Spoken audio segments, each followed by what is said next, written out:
Hello, this is Nicolle Block with Talk with Block. I'm partnering today with Travis Allen. He's here with us today. Hello. Hey, how are you? We are working on the Texas Apartment Association's Education Foundation Room to Grow campaign, which also collaborates with industry celebrities. So we have an upcoming industry celebrity with us today, and we're excited to share his story. So we'll get to know Travis a little bit better. So Travis, are you excited to This is your first podcast ever? I'm excited. It'll be different. It will be different. Different is fantastic. Different is good. So talk us through, Travis, what were you doing before you joined multifamily, and how did you get here?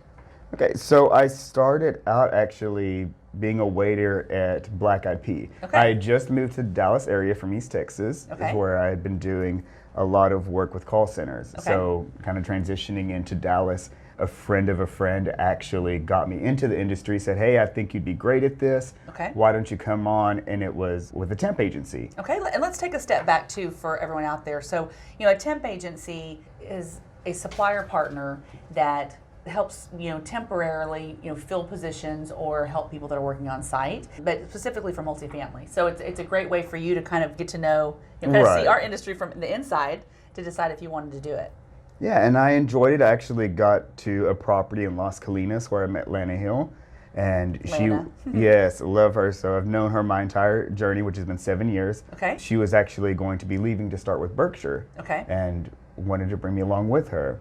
Fantastic. So every couple of years I'd promote. So started out with leasing, senior leasing, did an assistant manager position, and I was a property manager for about a year and a half in the medical district whenever I started volunteering for AAGD. Okay. Well, Travis, let's take a step back though. I think that, anyone that's new, a lot of our, our target audience, they're coming out of high school or they're coming out of college, or maybe they just want to have a change. They want to make a change completely.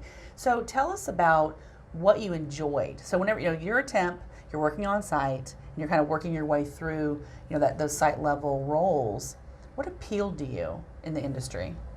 What's funny is whenever I did my interview to work with Berkshire, I sat down in the interview, I had the recruiter, the regional manager, a property manager, and then I also had the regional training director. All in the interview? Yes. Wow. So that's whenever they said, well, where do you see yourself in 5 years? Yeah. And I pointed at the training director, I'm like, I'm taking your job. Okay. Yeah. So that was how I started out my journey, is I've always had a passion for training and education. Okay. It's what I've done at every position that I've ever been in, is I've always trained and developed employees.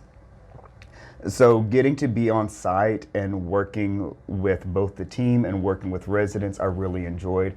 Great change of pace from call centers whenever you just get yelled at because they don't see you. Right. So I was enjoying that aspect of it and really got more into the company and started to train and develop there.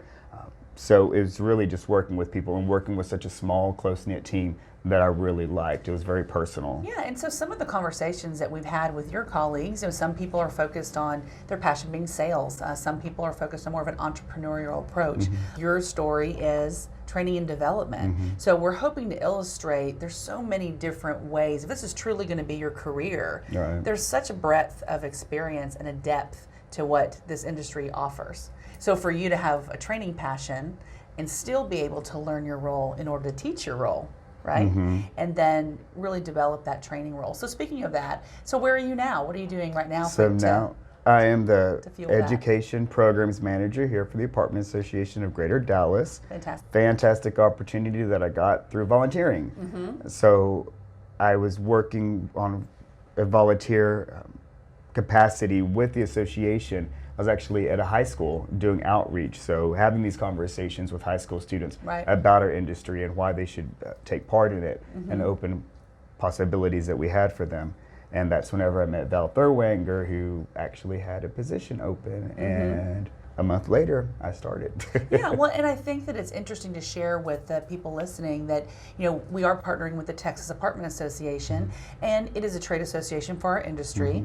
The Apartment Association of Greater Dallas is the local association here for Dallas that feeds into and supports the Texas Apartment Association, which in turn supports the National Apartment Association. So understanding how all of that works, you're a very interesting, interview for sure, because you were on site and then went into association volunteering and then association, and now that's your new career path. Right. So it's really interesting to hear, the journey and how it's taken. So you've shared, your passion for training, and you also shared that you were on site for 7 years, and now you're you said the education Programs manager. the programs manager here for the Apartment Association of Greater Dallas for the past 6 months. So talk us through, the positive impacts of the volunteerism and what you've experienced, because you're looking at the industry now through a whole different lens. Right. Right. So talk through what your experience has been here at the Apartment Association.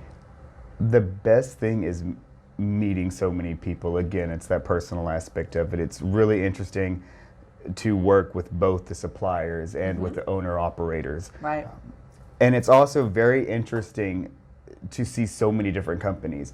My entire journey in multifamily had always been with one company. Sure. So I didn't know anything about any of the other companies. I did not bounce around at all. So it's interesting to get to know different people from different companies, how different companies operate.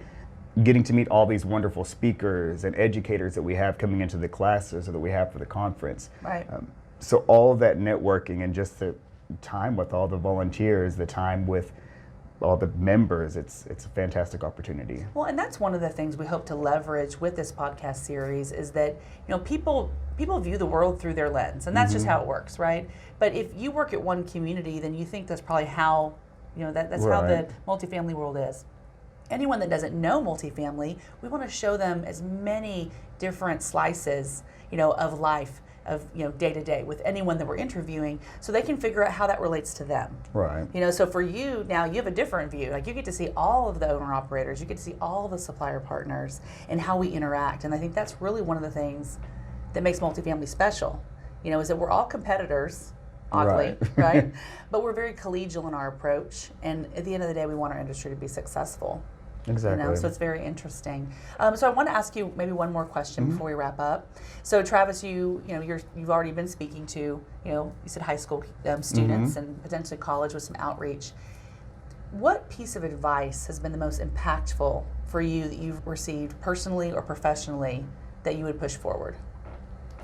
That your goal does not always have to be linear, especially in this industry. You don't have to think about it like, oh, well, I'm going to be a maintenance guy and that's all I can do, or, oh, I'm going to go into leasing and now I got an APM and manager and I'm going to be a manager for 20 years. No, don't think about it like that, because whenever you get into the industry, it's an entry point, but there's so much potential for it, whether you want to stay on the owner-operator side or you want to go to the supplier side.